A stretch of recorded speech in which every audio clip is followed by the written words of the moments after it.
Sorotan lain, saudara, jumlah penduduk miskin Indonesia bertambah menjadi 27,56 juta orang per September 2020. Artinya, angka kemiskinan di Indonesia kembali menyentuh 10,19%. Pandemi COVID-19 membuat tren penurunan angka kemiskinan berhenti di tahun 2019. Jumlah penduduk miskin di Indonesia bertambah 2,76 juta orang dibanding periode yang sama tahun lalu. Jumlah penduduk miskin terbanyak ada di pedesaan, namun peningkatan jumlah penduduk miskin di perkotaan lebih tinggi.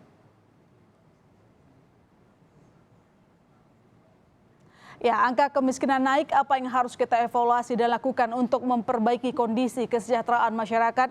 Kita berdialog malam ini dengan ekonom UI, Direktur Eksekutif Next Policy, Fitra Faisal. Selamat malam, Pak Fitra. Selamat malam, Mbak Ilona. Oke, Pak Fitra, dengan penambahan jumlah penduduk miskin, apakah angka ini masih wajar atau sudah lampu merah? Saya rasa masih wajar ya. Ini adalah situasi yang tentunya tidak bisa kita hindarkan. Ya. Adanya sebuah goncangan homogen. Tidak hanya terjadi di Indonesia, juga terjadi di negara-negara lain. Ya. Jadi peningkatan angka kemiskinan ini adalah suatu hal yang ya sudah bisa diduga sebelumnya. Karena ada guncangan dari sisi hulu, industrinya kolaps, industrinya harus berhibernasi, sehingga dampaknya adalah pada sisi ketenagakerjaan. Dan kalau kita juga lihat dari sisi ketenagakerjaan, ada peningkatan pengangguran. Dan oleh karena itu berkorelasi positif dengan adanya kenaikan angka kemiskinan. Gitu ya, kalau kita bandingkan antara Maret ke September 2020. Tetapi yang perlu kita perhatikan juga dari 9,22% di bulan Maret 2020 ke angka 10,19%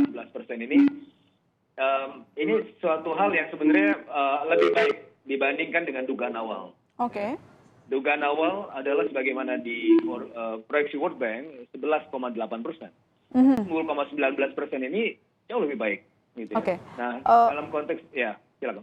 Oke, Pak Fitra, memang ini terjadi di semua negara begitu. Tapi kalau kita fokus di Indonesia, dengan kondisi ekonomi kita yang belum membaik, terbukti kemarin di pengumuman ekonomi kuartal 4 ternyata kita masih terjebak di resesi begitu. Berapa potensi penambahan pengangguran?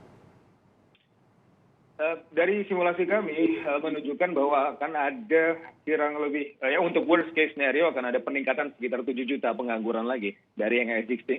Wow. Kalau kemarin data Kemenaker Trans kan ada peningkatan 2-3 juta, artinya ini bisa lebih dari 2 kali lipatnya ya. Kalau memang kita tidak menanganinya dengan baik, ini adalah untuk kondisi worst case. Tentunya ada skenario moderat dan juga ada skenario yang jauh lebih optimis ya. Dan itu sangat terkait dengan tren pertumbuhan ekonomi di tahun 2021 ini.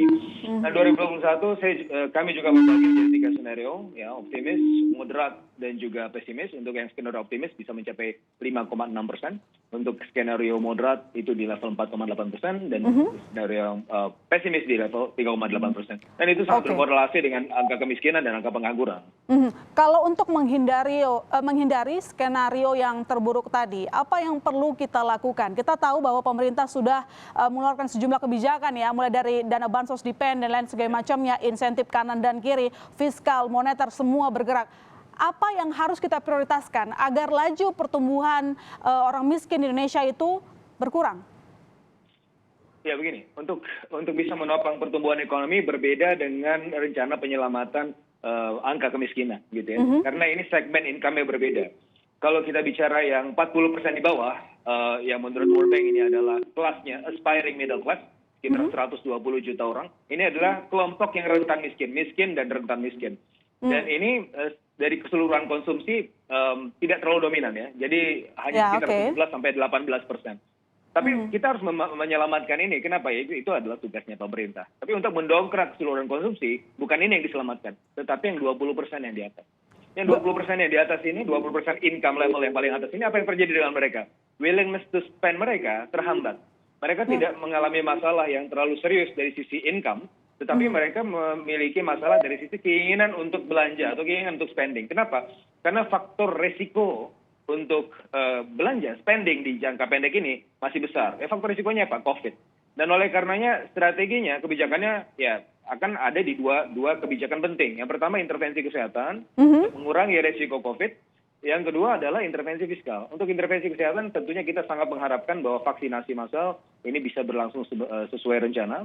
Ya kalau misalnya lebih dari tahun 2021, saya kira kita tidak akan mendapatkan momentum pertumbuhan. Begitu juga dengan insentif fiskal.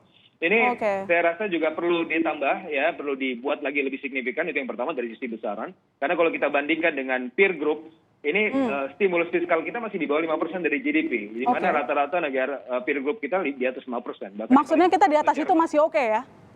Masih oke. Cuman memang ada ongkosnya. Ongkosnya ada defisit yang melebar tentu.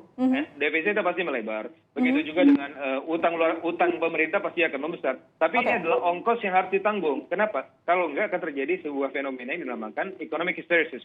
Di mana kondisi ekonomi sektor usaha tidak bisa bangkit dan sehingga pada akhirnya tidak akan kembali lagi ke level equilibrium.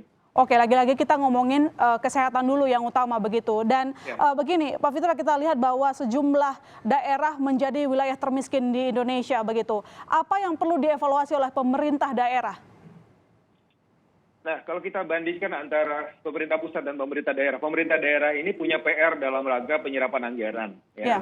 Memang pemerintah pusat juga punya PR yang sama, tetapi yang lebih parah lagi terjadi di pemerintah daerah. Apalagi di masa COVID ya. Di masa COVID kan perlu ada penyesuaian anggaran. Dan secara kapasitas, APBD atau pemerintah dalam mengelola APBD-nya itu agak tanggung dan agak penuh dengan hambatan-hambatan atau constraint gitu ya. Jadi memang harus ada pendampingan terhadap daerah-daerah yang kesulitan untuk menyalurkan anggarannya. Nah, secara umum kita melihat bahwa tahun 2020 ada sisa saldo anggaran ratusan triliun. Ini juga sebenarnya catatan baik untuk pemerintah pusat maupun pemerintah daerah untuk membuat penyerapan anggaran itu lebih efektif.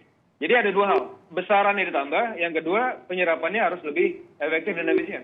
Benar sekali. Itu yang selama ini jadi masalah juga ya, transfer daerah, dana desa suka tidak terserap 100%. Selalu begitu. Terima kasih Mas Fitra telah bergabung di Berita Utama. Selamat malam. Sama-sama, Mas.